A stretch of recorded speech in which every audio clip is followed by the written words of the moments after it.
Welcome to Donrex Dormitory. Dormitory in Kadiwa. Ayan. Eto, papakita ko ngayon yung concept ng dormitory or boarding house na na gusto ko sana na gawin dito sa bahay.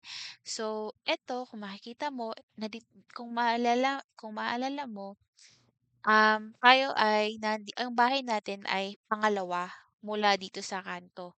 Itong bahay na 'to na nandito sa kanto, imagine mo na kunyari ito yung bahay na naka-extend hanggang dito, hanggang dito 'yan. Tapos tayo yung pangalawang bahay, so ito yung bahay natin in my dreams.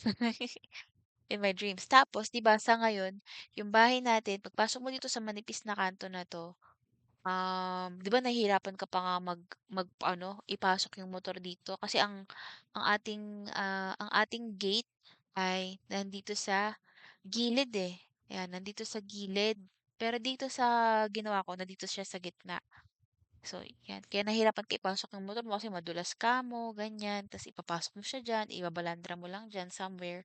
Tapos itong part na 'to, 'di ba, ito yung kwarto natin ngayon. Pero tinanggal ko na siya. Wala nang gano'n ngayon. Wala nang kwarto dito ngayon sa baba. So, 'yan. 'Yan yung bahay natin kabuuan. Ayan. Meron siyang ganito. Hindi pa siya tapos. Actually, bala ko ba itong lagyan ng kung anong something dyan sa taas. Pero sa ngayon, ganyan lang muna. Hindi ko pa kasi alam kung paanong design gagawin ko. So, ito yung bahay natin. Again, ito yung bahay sa kanto. Ito yung bahay natin pangalawa. Tapos, di ba yung kapitbahay natin dito sa kaliwa, bakanting lote. Tapos, ito yung bahay ng kalbo. Ayan. So, ayan na nga. So, papakita ko sa'yo ang concept ng bahay. Yan. Ibaba natin ang mga kagamitan. So, ito yung bahay mismo natin. Yan, madilim siya kasi diyan tayo nakatira. Diyan tayo nandyan, namamalagi. Tapos ito, itong tao na to na naglalaro ng chess. Ayan, ito yung part na yun na may chess. Tatanggalin natin yan mamay. Tatanggalin natin yan sa totoo. Kasi wala naman tayong chess sa totoong buhay.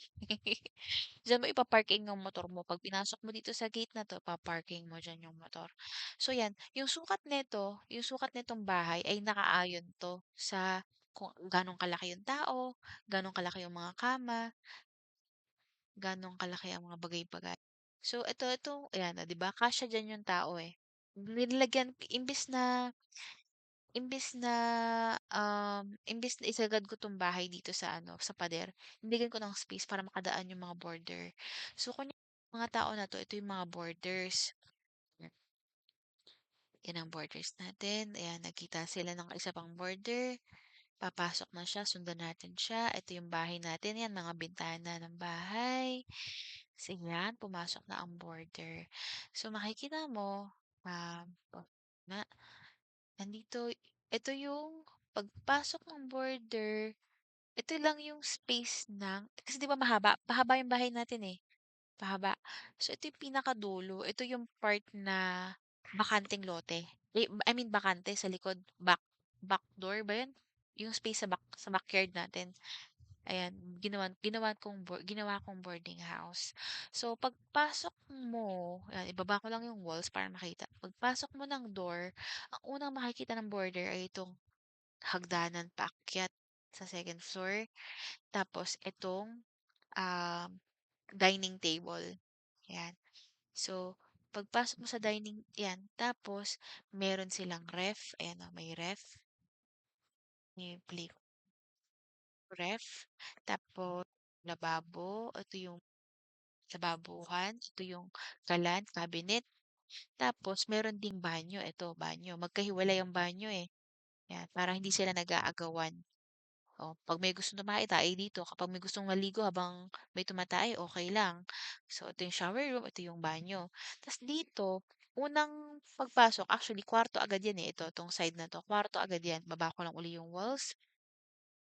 Meron diyang dalawang kama. So, dalawang kama, meaning dalawang border yan agad. So, depende kung magkano natin papaupahan yan kada boarding ha, kada kama.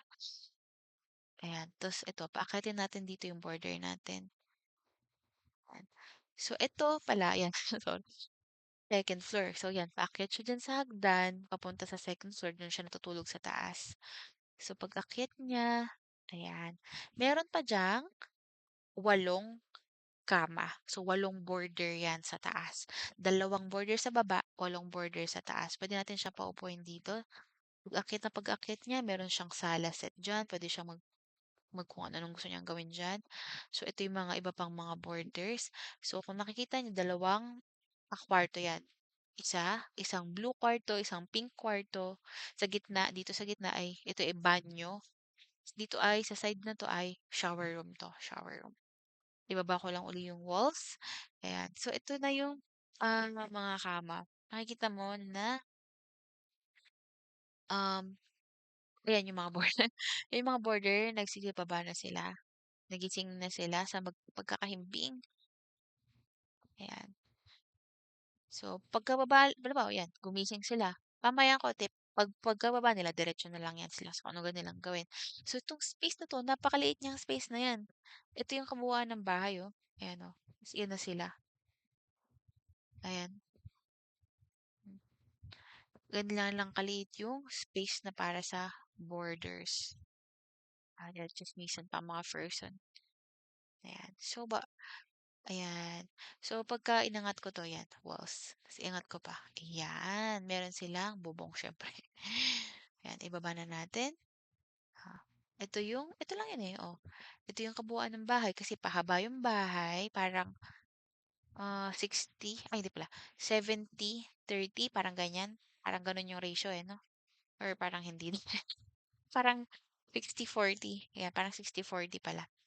So ito, ayan. So pasok tayo, ayan. Pagkababa nila yan nagsikain lang yung iba, naghugas sila diyan ng plato, nagluto yung iba, ta's gumawa yung kung ano yung tipikal. So after nila diyan, so yan na yun, yun yung boarding house nila. Ngayon ito yung bahay natin, yan. Angat ko 'tong walls. Ito yung bahay natin. Pinatay ko lang yung ilaw kasi hindi ko sila pinapapasok, naka 'to, eh. Pero sige sa ngayon i-unlock natin. Ayan, naka-unlock naman na. Ta's buksan natin lahat ng ilaw. Turn all lights. Yan. So, papasukin natin yung ating host. Ayan, host for today, ang ating border. Ayan. So, ibaba natin. Ibaba ko lang yung walls para madaling makita. So, ito yung technically, pagpasok mo ng bahay, ayan, papasok siya, pakita niya. Ayan, pagpasok niya ng bahay, actually, yan ay dapat sala agad yan. Kumbaga, ito ay sala set, ganyan. Nilagyan ko lang naman computer kasi ginagamit yan ang nila.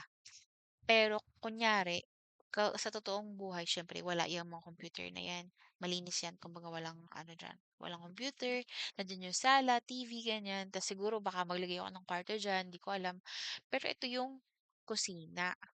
Yan, legit na yung sa kusina. Ito na talaga yung plano sa kusina.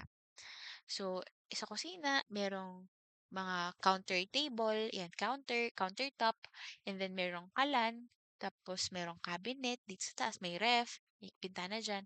Ito yung kubeta, ito yung shower room. So, angat baba ko para makita. Ayan, ito yung kubeta, ito yung shower room. Try natin paliguin to para makita. Ayan. Tapos ito, try natin tong paihiin ulit kahit kaiihi lang talaga niya. Ayan. O, 'di ba? Yan yun eh. Oh, tapos, yan. Ayun, oh, 'di ba? Nandiyan yung shower room. Magkahiwalay. Pwede silang umihi at maligo ng magkasabay. So, kung halimbawa, papasok sila sa trabaho, hindi sila magagawal sa oras. So, ito, angat natin yung walls. Ito yung lavatory. Pwede ka dyan mag-toothbrush, mag-ahit, ganyan. Diyan mo yung gagawin. Tapos, ayan. So, yan yung kusina. Ito yung bahay. Tapos, puwede ko siyang ito yung itaas. Actually, plano kong lagyan ng itaas. Dito ilalagay yung kwarto, yung washing machine, tas yung sampayan dito na sa second floor. Yan, siguro kasya diyan 2 kwarto, 'no? Feeling mo ba? Feeling ko lang. Ayun. So, yun lang. Hindi ko pa alam sa ngayon kung anong gagawin sa kanila diyan sa design kaya wala pang masyadong design. Tas 'yan, ito yung bakanteng lote sa kapitbahay. Ito yung kapitbahay natin na actually ano 'yan, eh, boarding house din 'yan, eh, sa totoong buhay yung kapitbahay. Ito yung bahay ni kalbo, ayan, pangit na kalbo. So 'yan, mas malaki nga lang 'to, yung kalsada rito. Ayun, yun na yun. Thank you. Bye-bye. Ayan. Dito sa kanto 'yan, nandito yung ano, eme.